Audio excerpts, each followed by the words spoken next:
Duke qenë se kjo e deputetit të Tiranës është një mision i ri për mua edhe duke qenë se për shkak të ndjekjes së fushatës bashkë me Ogertën kam shkuar në shumë pjesë të Tiranës që për hir të vërtetës nuk i kam parë, si kam parë. Dhe kam parë ndryshime të jashtëzakonshme. Tirana sot është diçka krejt tjetër nga ajo që ka qenë kur ne edhe ju që fishkëlleni keni qenë të vegjël ose s'keni sishit fare atëherë. Po këtu ka disa që kanë qenë pjesë e kësaj përpjekje qysh atëherë.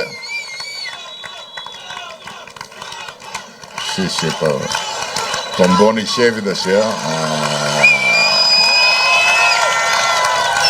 A doni me një gjuhë këtë pjesë, apo s'doni me një gjuhë, se s'po ju marrë vesh, apo s'ju intereson fare. Duke qenë se atëhere, kur ne e nxorëm Tiranën nga një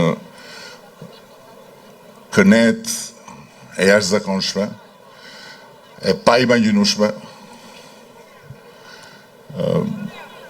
dhe filloi qyteti të zhvillohej, perceptimi im ka mbetur mbrapa në raport me shumë pjesë të qytetit që sot janë bërë pjesë të integruar plotësisht, por që atëherë as nuk ekzistonin.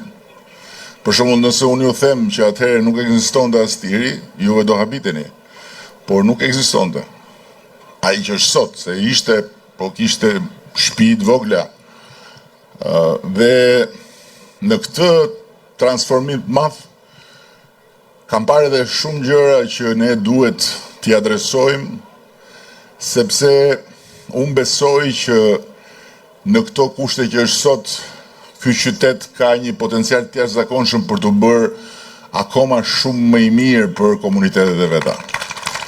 Ka një potencial të jashtëzakonshëm për të bërë akoma shumë më i mirë për pjesëzat e veta. Një kohë Tirana kishte një qendër edhe të gjithë vërtiteshin rreth asaj qendre.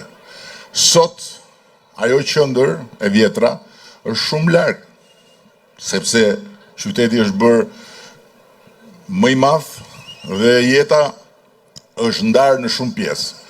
Dhe prandaj qyteti ka edhe pika të tjera, qendra të tjera, ku ka komunitete që jetojnë rreth atyre qendrave. Dhe tani është momenti për t'i dhënë një hodh tjetër, pikërisht asaj që ka filluar të formsohet dhe për t'i dhënë një cilësi jete tjetër komuniteteve